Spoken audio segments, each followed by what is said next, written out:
예, 하나님 말씀은 에베소서 6장 12절에서 13절 말씀입니다.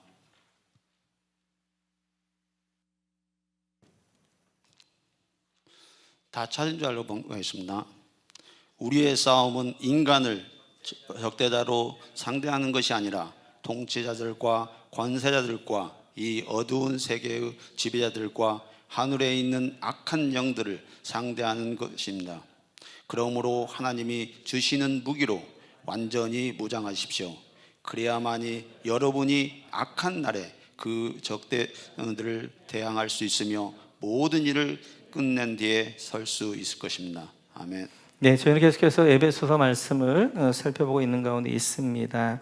특별히 6장 10절 이하를 보면 이제 영적 싸움에 대해서 말씀하고 있는데요. 지난주에 첫 번째로 영적 싸움에 중요한 것이 사탄의 관계입니다. 사탄의 어떠한 이제 그런 우리를 속이는 술수 뭐 이런 것들에 대하여서 몇 가지 살펴보았고요. 오늘은 12절, 13절 함께 살펴볼 터인데 우리 같이 한번 12절 말씀 같이 보도록 그렇게 하겠습니다. 같이 읽습니다.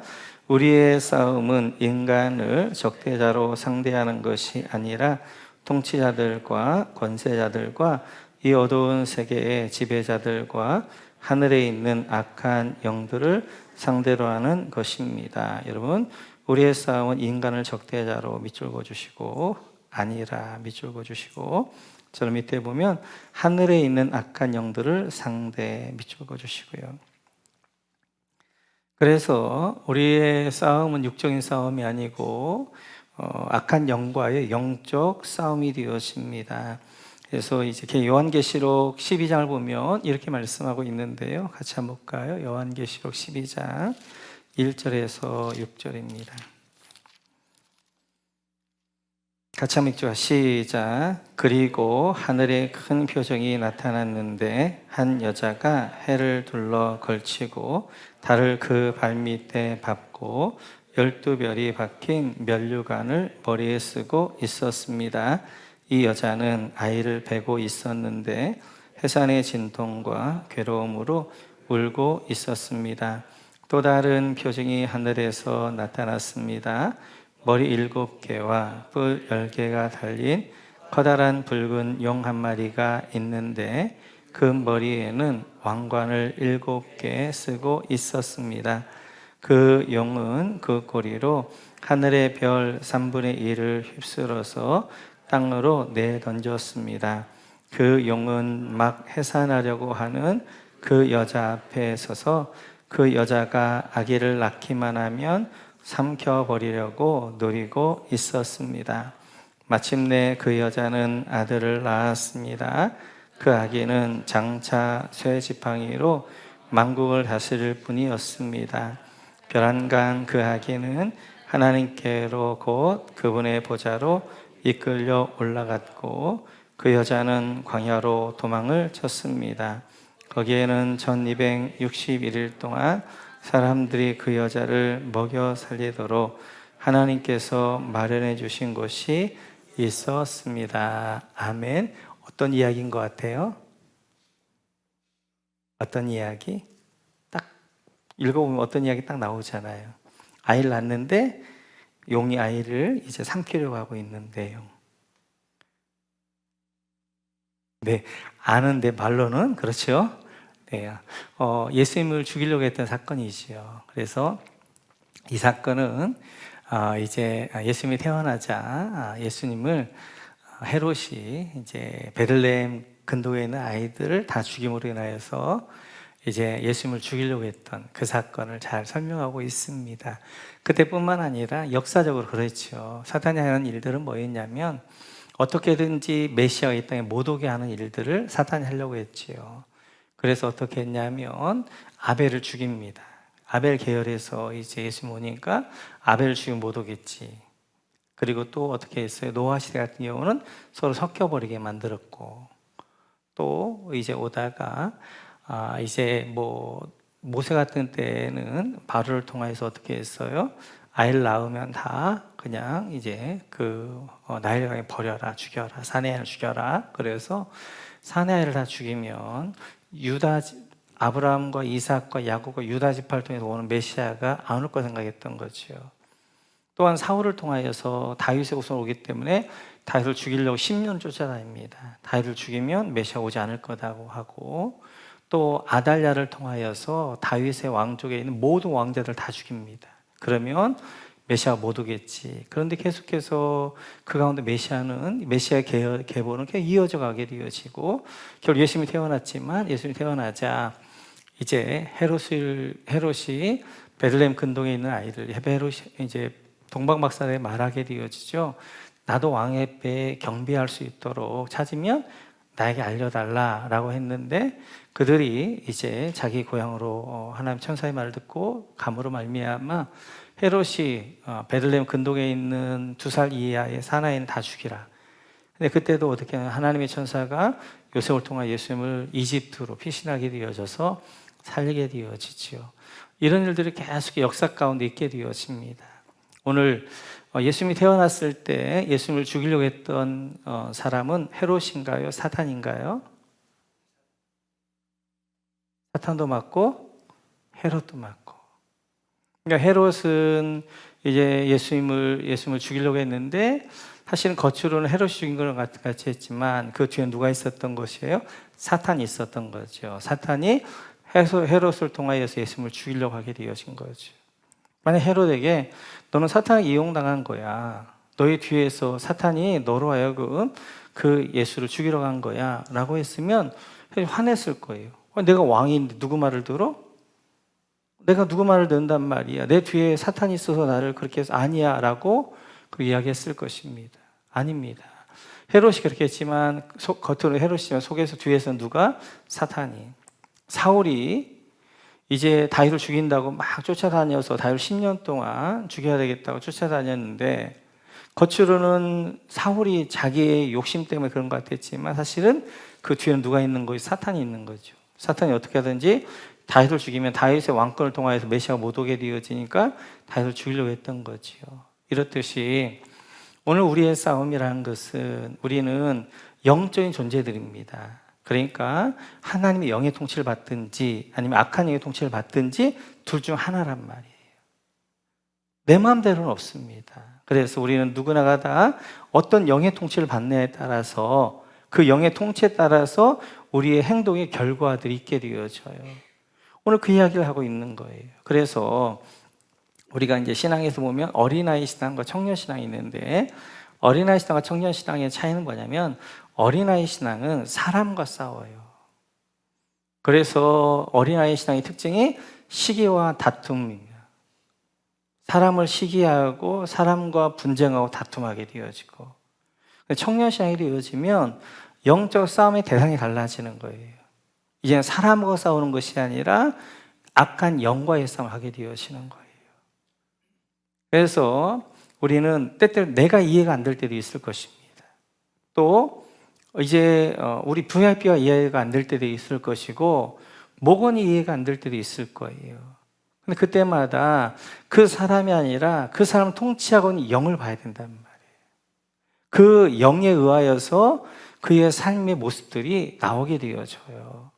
그래서 이제 오늘은 우리가 뭐 설교라는 건 새로운 것들, 정보를 제공해 주는 것이 아니라 때때로 반복하는 것이기 때문에, 제가 그동안 좀 했던 거 다시 한번 정리해 보게 되어지면, 그래서 오늘은 성령님의 사역과 악한 영의 사역들 오늘과 다음 주 정도 더 봐야 될 것 같아요.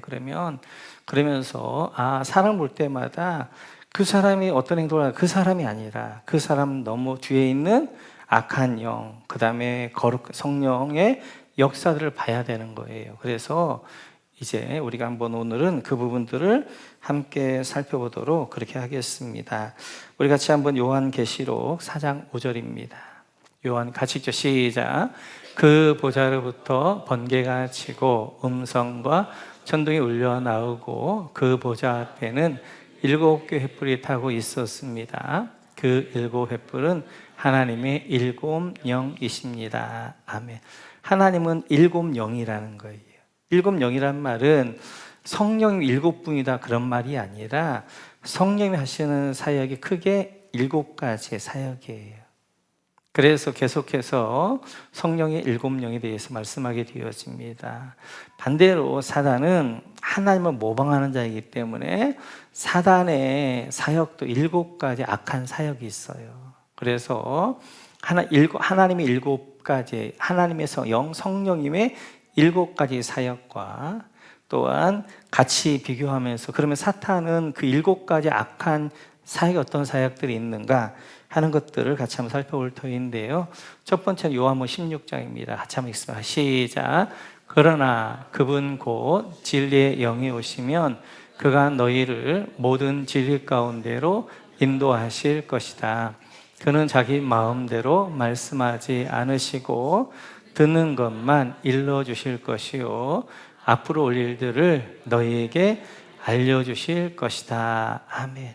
예수님 말씀하십니다. 예수님이 이제 하늘나라 가시면 하나님의 영 성령이 오시는데 그 성령님은 진리의 영이라는 거예요. 그래서 첫 번째 성령의 사역은 진리의 영이십니다. 진리의 영. 그래서 이 성령님은 우리로 하여금 진리 가운데 인도하는 거예요. 진리는 뭐 예수님이시잖아요. 십자가잖아요. 그래서 성령님은 우리를 진리 가운데 십자가 앞에 예수님 앞에 인도하게 되어지고, 또 두 번째는 그 진리를 믿게 만들어요. 진리를. 그래서 예수님이 믿어지게 만든 것입니다. 그러니까 예수님 믿어지는 것이 기적인 거예요. 우리는 그래서 예수 믿지 않은 사람 아무리 설명해도 그런 예수님은 안 믿어진단 말이에요. 그런데 우리가 지혜로워서 믿어지느냐? 아닙니다. 우리의 진리의 영에 충만하기 때문에 우리 안에 진리의 영이 우리하고 믿어지게 하는 거예요. 뿐만 아니라 이제 성령이 우리로 하여금 진리 가운데 행하게 하시는 거예요. 그래서 우리로 하여금 진리 가운데 진리의 말씀을 따라서 순종하고 행하게 하시는 것들을 볼 수 있습니다. 그래서 이제 진리의 영이신 그분은 우리를 진리 가운데 인도하게 되어지고, 진리를 깨닫고 믿어지게 하게 되어지고, 진리를 행하게 되어지고. 왜냐하면 이제 성령이 이런 분이기 때문에 그래요. 디모데후서로 한번 가볼까요? 같이 읽죠. 시작. 모든 성경은 하나님의 영감으로 된 것으로 교훈과 책망과 바르게 함과 의로 교육하기에 유익합니다. 아멘. 모든 성경 하나님의 영감, 하나님의 성령으로 된 거예요. 진리의 영에 대신 성령님이 기록한 거예요. 그렇기 때문에 이 성경 말씀 진리를 진리의 영이 깨닫게 해주시는 거예요. 성령이 깨닫게 해주시고, 그 성령이 우리로 하여금 교훈하고 책망하고 바르게 하고 의로 교육하는 것들을 볼 수 있습니다.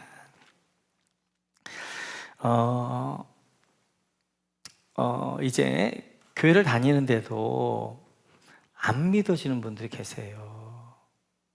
근데 이제 그분들이 대단하긴 해요. 왜냐하면 안 믿어지는데 매주마다 나와 있다는 것이 존경스러워요. 그래서 어떤 분은 되게 내가 좋아하기로 했어요. 자기는 절대 안 믿어진대. 근데 주일날 한 번도 안 빠져. 자리에 나와 있어. 미치는 거지. 믿고 싶은데 안 믿어지는 거예요. 안 믿어지는 거. 그거 어떻게 할 거예요? 그래서 진짜 은혜 가운데 하나가 하나님의 말씀이 믿어지는 것입니다. 믿어지는 거. 그래서 만약 안 믿어진다면 그러면 우리가 어떻게 기도해야 될 것인가? 그것은 그에게 진리의 영이 임하도록 기도를 해야 되는 거예요. 그러니까 우리가 하나님의 성령이 어떻게 사역하시는가를 보면서 그들을 향한 기도의 제목이 달라지는 거예요. 우리 VIP도 마찬가지예요. VIP도 하나님에 나오게 하는 진리의 영이 그러하고 이제 진리 앞으로 나오게 하는 거란 말이에요. 그래서 VIP에게도 내가 나오고 싶어 나오는 것이 아니라 진리의 영이 그러하고 나오게 하시는 거예요. 그래서 진리의 영은 이제 이렇게 하게 되어서 우리가 목원들을 위하여서, 목원 가운데 그런 목원들이 있잖아요. 우리가 말씀 나누다 보면 잘 믿어지지도 않고 깨달아지도 않고 그런 분이 있단 말이에요. 그런 분이 하나님 진리의 영 충만하게 임하여 주시고, 그가 진리를 깨닫게 하시고 진리를 행하게 하시고 진리의 그 은혜 가운데 거하게 하여 주십시오라고 우리가 기도해야 될 줄로 믿습니다. 그거에 반하여서 사단은 이렇게 사역합니다. 우리 한번 요한일서 4장 같이 읽죠. 시작. 우리는 하나님에게서 났습니다. 하나님을 아는 사람은 우리의 말을 듣고 하나님에게서 나지 아니한 사람은 우리의 말을 듣지 아니합니다. 이것으로 우리는 진리의 영과 미혹의 영을 알아봅니다. 하나님의 성령님은 진리의 영으로 사역하시는데 사단은 미혹의 영으로 사역합니다. 미혹의 영. 미혹의 영이라는 건 뭐냐면 이렇게 하는 거예요. 하나님의 말씀이 믿어지지 않게 하는 거예요. 그래서 하나님의 말씀이 안 들리게 합니다. 안 들리게. 뿐만 아니라 하나님의 말씀이 듣는데 의심이 생기게 하게 되어져요. 그리고 그 말씀에 반감이 생기게 하게 되어지고 귀를 닫게 만드는 거예요. 그러니까 이제 설교라는 것은 그냥 좋은 강의를 강연하는 게 아니단 말이에요. 진리의 말씀이 선포되어지는데 진리의 영이신 성령님이 내 안에 있으면 그 진리의 말씀을 꿀속에 더하는 말씀을 받아들이게 되어져요. 근데 미혹의 영이 나를 통치하게 되어지면 네 안에 설교를 듣는데 자꾸만 의심이 생기게 되어지는 거예요. 내 안에서 튀쳐나가게 되어지는 거예요. 안 믿어지는 거예요. 그래서 이제 그 말씀 의심하게 될 뿐만 아니라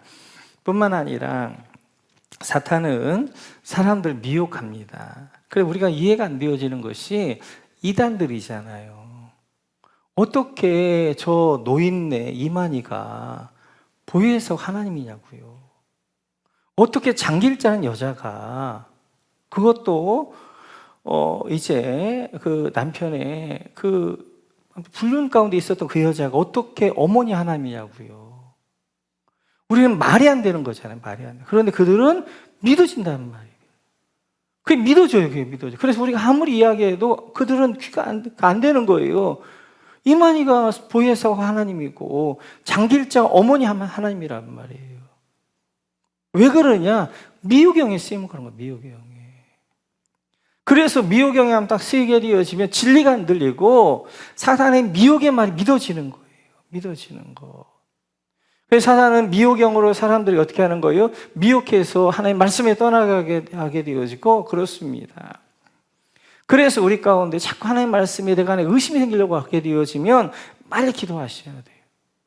하나님 내 안에 미혹의 영이 아니라 하나님의 성령의 충만한 통치와 진리의 영의 통치 가운데 있게 하여 주십시오 라고 기도해야 되고, 우리 목원들도 말씀 나누는데 자꾸 말씀이 안 들리게 되어지고 말씀 가운데 졸리게 되어지고 말씀과 자꾸 의심이 생기게 되어지면 목사님이 어떻게 얘기하냐면 하나님 미혹의 영이 저를 통치하지 않게 하여 주시고 진리의 영이 저를 통치하게 해 주십시오 라고 기도해야 될 줄로 믿습니다. 뿐만 아니라 이제 히브리 10장을 보면 이렇게 말씀하셔요. 같이 한번 있죠. 시작. 하나님의 아들을 짓밟고 자기를 거룩하게 해준 언약의 피를 대수롭지 않게 여기고 은혜의 성령을 모욕한 사람은 얼마나 더 무서운 벌을 받아야 하겠는가를 생각해 보십시오. 성령의 두 번째 사역, 은혜의 영이세요. 은혜의 성령님. 그래서 은혜의 성령이 오게 되어지면 나라의 은혜의 자리로 자꾸 인도합니다. 은혜 받을 자리로. 그래서 예배의 자리, 기도의 자리로 우리 인도하게 되어지고, 그리고 그 은혜의 자리에서 은혜를 받게 해요. 은혜를 받게. 그래서 은혜라는 것은 하나님 우리에게 주시는 거잖아요. 그 은혜를 물로 많이 비유를 합니다. 그래서 비가 이제 내려서 내 마음밭이 은혜를 충만하게 되어지면 물된 송산과 같아요. 그 안에 물기가 풍성하게 이제 있는 그런 땅과 같은 거예요. 좋은 땅이 되어지는 거예요. 그러니까 그 좋은 땅에는 아무거나 심어도 자라게 되어져요. 그래서 은혜의 성령이 굉장히 중요하게 되어지고 그 은혜의 성령이 나라의 은혜의 자리를 기뻐하게 하게 되어지고, 그래서 예배의 자리, 기도의 자리, 은혜 받을 자리 우리 인도할 뿐만 아니라 그곳에서 좋은 땅이어서 물된 동산이어서 막 그냥 흡수가 되어진 거예요. 말씀이 흡수가 되어지면 너무너무 단 말씀이 되어지고 내 안에 그렇게 은혜 가운데 있게 되어지고, 뿐만 아니라 이제 이 은혜를 통하여서 은혜의 풍성함들을 누리게 되어집니다. 누리게 되어져요. 그래서 우리가 교회 와서 교회 오면 딱 먼저 기도해야 될 것이, 하나님 우리가 성령님이시지만 구체적으로 기도하는 게 좋은 거예요. 은혜의 성령님 내 안에 오늘도 충만히 임하셔서 예배 가운데 하나님이 소나기 같은 은혜를 주시는데 하나도 놓치지 않고 그 은혜 가운데 받고 누리고 흘려보낼 수 있게 하여 주십시오 라고 우리가 기도해야 될 것입니다. 그래서 이렇게 은혜가 임한 사람의 특징이 있어요. 그 특징은 이제 감사가 늘 표현되어집니다. 그 안에 늘 물든 동상과 같이 하나님의 은혜가 늘 충만하니까 입에 나오는 말이 감사가 나오게 되어져. 이것도 감사, 저것도 감사, 저것도 감사. 모든 것들이 감사가 되어지는 거예요. 뿐만 아니라 그는 순종하게 되어져요. 그래 하나님의 말씀을 듣고 그 말씀에 헌신하게 되어집니다. 하나님의 말씀을 듣는 걸로 끝나는 거야. 들었으면 그 말씀이 내 안에 경청해 주신 말씀과 같이 내가 헌신하게 되어지고 순종하게 되어지고 그런 특징들을 보게 되어져요. 그런 반면에 에베소 2장 2절을 보면 이렇게 말씀하십니다. 같이 한번 읽죠. 시작.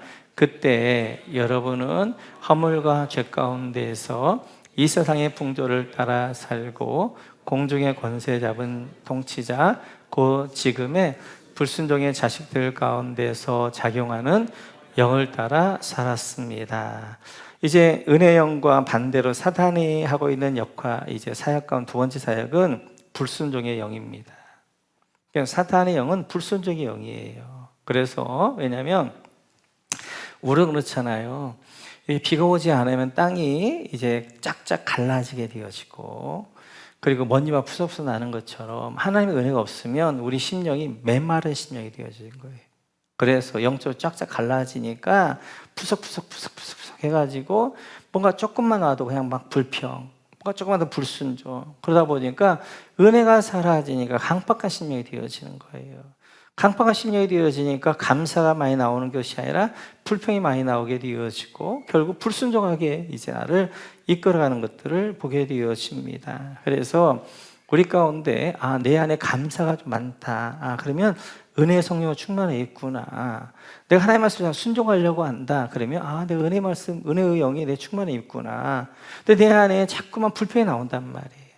그리고 자꾸만 내 안에 불순종하게 하게 되어지고 그렇게 되어지면 내 안에 이제 이렇게 내 안에 지금 불순종이 내 안에 나를 통치하고 있구나 라고 해서 빨리 하나님 앞에 엎드려서 해야 되고 목원들도 이렇게 목장 모임 이렇게 하고 뭐 하면서 이제 그런 얘기가 나오면 그래서 목자님은 목원들을 그냥 섬기는 것도 중요하지만 사실은 영적으로 인도한단 말이에요. 영적으로. 그래서 목장 모임을 통하여서 영적으로 목원들의 영적 상태를 체크하는 거죠. 지금 우리 목원이 지금 어떤 상태 가운데 있는가, 어떤 통치 가운데 있는가를 보면서 중보해야 되는 거죠. 이렇듯이 불순종의 그러한 이제 영이 있게 되어지고요. 하나만 더하고 나머지는 다음 주에 하겠습니다. 로마서 8장을 보게 되어지면 세 번째 성령의 사역은 이 사역입니다. 같이 있습니다. 시작. 그것은 그리스도 예수 안에서 생명을 누리게 하는 성령의 법이 당신을 죄와 죽음의 법에서 해방하여 주었기 때문입니다. 아멘. 이제 세 번째 성령의 사역은 생명의 영이에요. 생명의 영. 그래서 우리 가운데 생명의 확신을 주십니다. 그러니까 내 안에 구원의 확신, 영생의 확신을 주게 되어져요. 두 번째 특징은 이제 그 확신 가운데 생명의 풍성 가운데 거하는 거예요.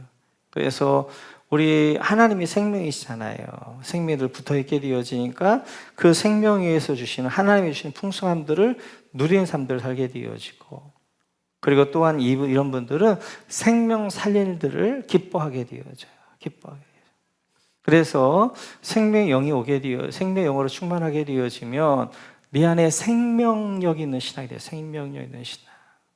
그래서 그 생명의 풍성 가운데 걸 뿐만 아니라 생명력 있는 신앙이 되어지니까 그것이 흘러 가서 다른 사람들을 생명력 있게 살리게 되어지는 마치도 내 안에 이제 예수의 47장 보면 성전의 문지방에서 문이 펄펄 이제 이렇게 불이 솟아올랐던 것처럼 그래 죽은 땅이었던 유대 광야를 죽은 바다였던 사해를 살려냈던 것처럼 그런 일들을 하게 되어지는 거지요. 그러니까 전도하라가 아니라 생명의 영이 오시면 그 안에 생명을 불쌍히 여기는 마음이 있게 되어지고 그 생명을 살리고자 하는 것들에 더 집중하게 되어지면서 그 일들을 감당해 가는 것들을 보게 되어져요.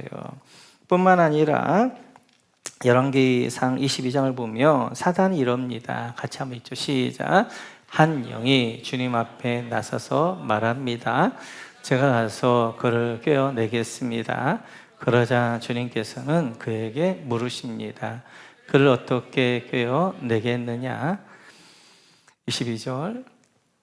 그러자 그는 대답합니다. 제가 거짓말하는 영이 되어 아합의 모든 예언자의 입에 들어가서 그들이 모두 거짓말을 하도록 시키겠습니다.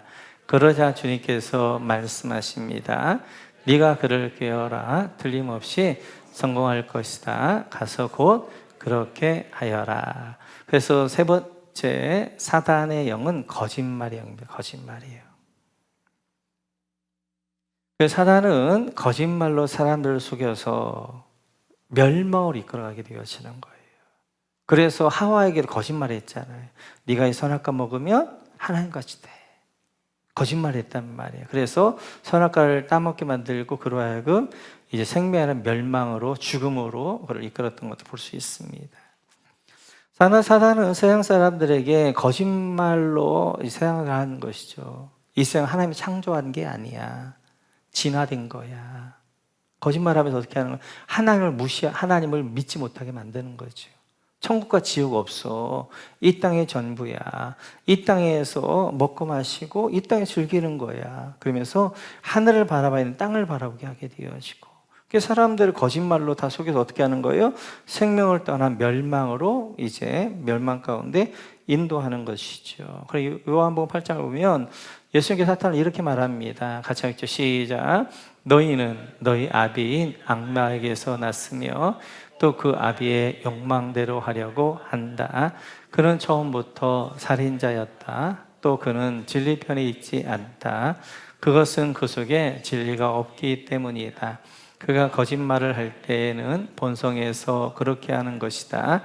그는 거짓말쟁이이며 거짓의 아비이기 때문이다. 사탄은 거짓의 아비란 말이에요. 거짓의 아비. 그래서 거짓말로 사람들을 미혹하고 멸망시키고 그렇습니다.